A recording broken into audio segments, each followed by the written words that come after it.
जय हिंद प्यारे विद्यार्थी हो। आज कक्षा 8वीं अध्याय आपका 9 है जो क्षेत्रमिति के अंतर्गत प्रश्नावली आपकी 9.1 पढ़ने के पहले चलती है सर।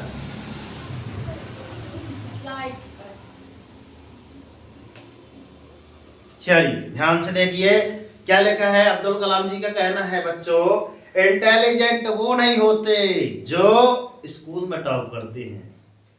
इंटेलिजेंट वो नहीं होते जो स्कूल में टॉप करते हैं, बल्कि इंटेलिजेंट वो होते हैं जो अपनी लाइफ में टॉप करते हैं। तालियां।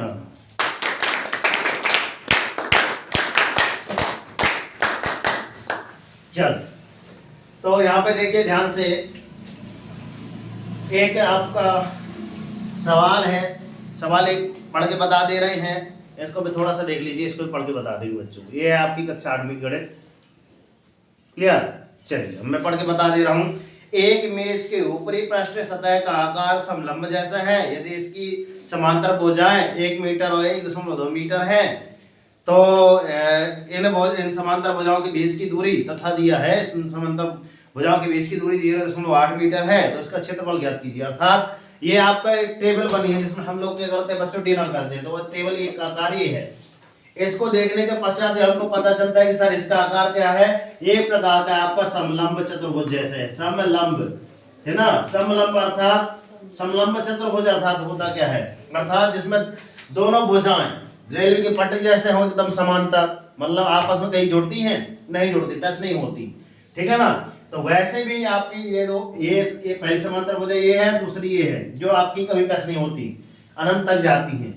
तो ये आपकी पहली भुजा ऊपर आपकी 1 मीटर दी है, दूसरी भुजा आपकी 1.2 मीटर दी है, ठीक है। और क्या दिया है बच्चों, इनके बीच की दूरी जिसको कहा जाए एक प्रकार से 0.8 मीटर, ये आपकी क्या दे दी है यहाँ पे ऊंचाई, अर्थात इनके बीच की दूरी को ही हम ऊंचाई मान लेते हैं। क्लियर?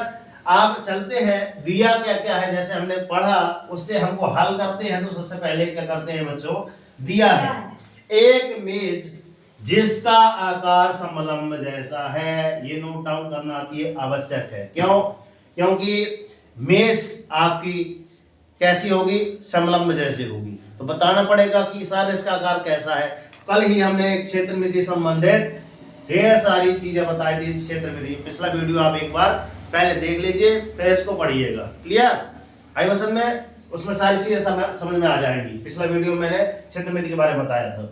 तो दिया है एक मेज जिसका आकार समलंब चतुर्भुज जैसा है। अब समलंब चतुर्भुज की समांतर भुजाएं ये भी दी हैं, तो ये दी है, तो सर कम से कम कौन सी है सर, 1 मीटर आपको 1.2 मीटर है, ऊपर वाली 1 मीटर और नीचे वाली आपकी 1.2 मीटर। तथा समलंब चतुर्भुज में एक बात और दी है कि सर समलंब चतुर्भुज में दो समांतर भुजाओं के बीच की दूरी, दो समांतर भुजाओं के बीच की दूरी चाहे यह ले ले चाहे यह ले ले, कितनी दी है आपकी 0.8 मीटर। ज्ञात क्या करना है, ज्ञात करना है गुरुजी कि समलंब चतुर्भुज का क्षेत्रफल। तो गुरुजी यहाँ पे सूत्र लगा दीजिए। सूत्र को हमको कहाँ लिखना है प्यारे विद्यार्थियों, हल वाले इसमें हाशिया के अंदर लिखना है, और ऐसे कर लेना है गुरुजी, और ऐसे मार देना है। तो यहाँ पे लिखा है गुरुजी समलंब है ना, समलंब चतुर्भुज का क्षेत्रफल। क्यों? अब बताओ क्यों समलंब का निकाल रहे हैं गुरुजी, ये तो मेज का पूछ रहा था। तो मेज का आकार समलंब जैसा है, इसलिए हम क्या लगाएंगे बच्चों, समलंब चतुर्भुज का क्षेत्रफल का एक सूत्र लगाएंगे। समलंब चतुर्भुज का क्षेत्रफल क्या होता है बच्चों, 1/2 गुणा समांतर भुजाओं का योग। क्या? समांतर है ना भुजाओं का योग गुणा ऊंचाई आ जाएगी। क्या आ जाएगी? ऊंचाई। अब जब तक ये सूत्र आपको याद नहीं होगा तब तक इसके आगे सवाल ही बताऊं बनेगा। यहां देखो अर्पिता, ठीक है। तो 1/2 हमने लिख लिया बच्चों, लिख लिया।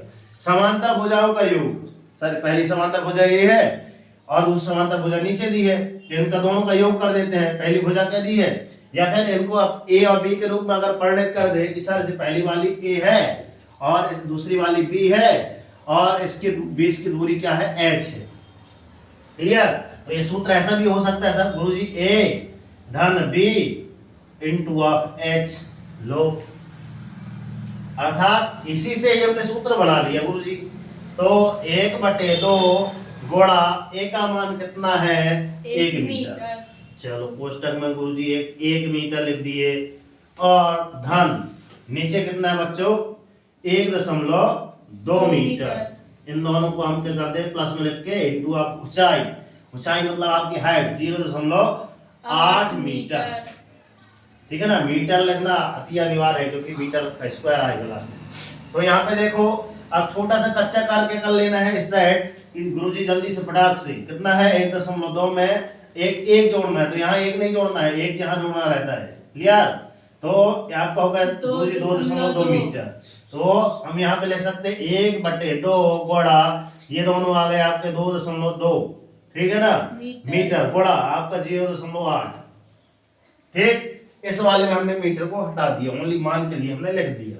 क्लियर? अब रह गया सर गुणा करने के लिए, आ जाइए आप गुणा कर लेते हैं बच्चों। लिख लो यहाँ से उतार लो एक बार, बराबर 1/2 गुणा 2.2 गुणा 0.8 हो गया इतना।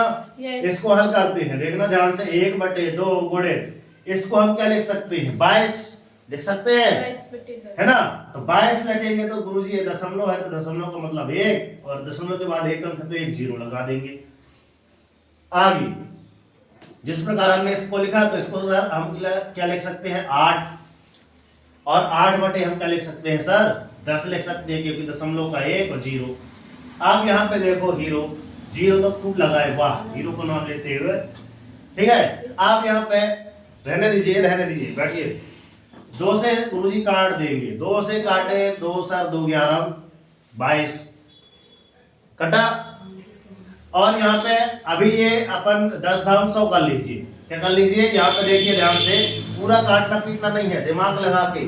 ठीक है ना, ऊपर कितना आया गुरुजी 1 गुणा 11 गुणा कितना आ गया आपका 8। ठीक है ना, नीचे आपका आ गया 10 गुणा 10।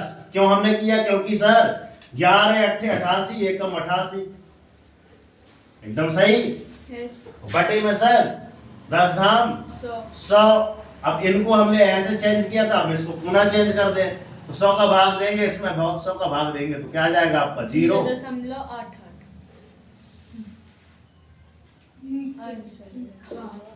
ठीक है, तो मीटर का क्षेत्रफल हमेशा कहीं में आता है वर्ग में।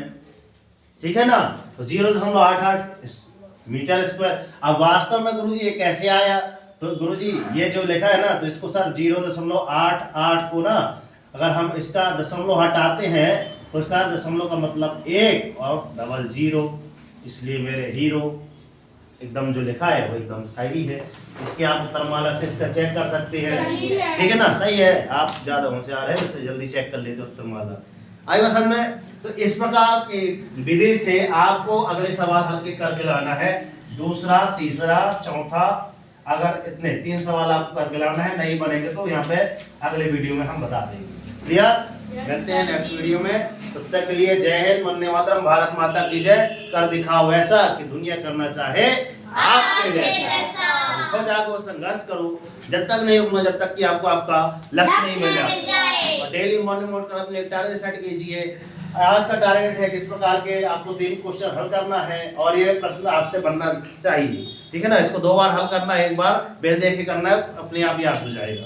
ठीक है ना, मतलब माइंड में सेट हो जाएगा। विधि मेन चीज क्या है, हम ओनली इसके माध्यम से हम आपको बता रहे हैं बच्चों, विधि सेट कर लेना। जिस दिन से आपको ये सवाल बनने लगेंगे उस दिन आपकी लाइफ ऑटोमेटिक चेंज हो जाएगी। तो मिलते हैं नेक्स्ट वीडियो में, तब तक के लिए जय हिंद, वंदे मातरम, भारत माता की राष्ट्रीय तिरंगे झंडे की, सरस्वती मैया की। तो ये वीडियो अच्छा लगा हो तो लाइक जरूर कर दीजिए और अन्य बच्चों तक कक्षा 8वीं के जो भी विद्यार्थी उनको शेयर जरूर कर दीजिए। जय हिंद, जय भारत।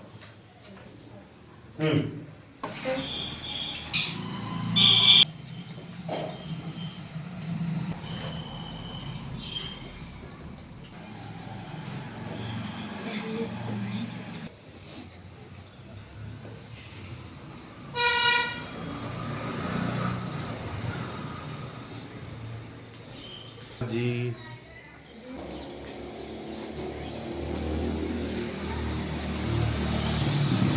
भारत माता की कर दिखाओ ऐसा कि दुनिया करना चाहे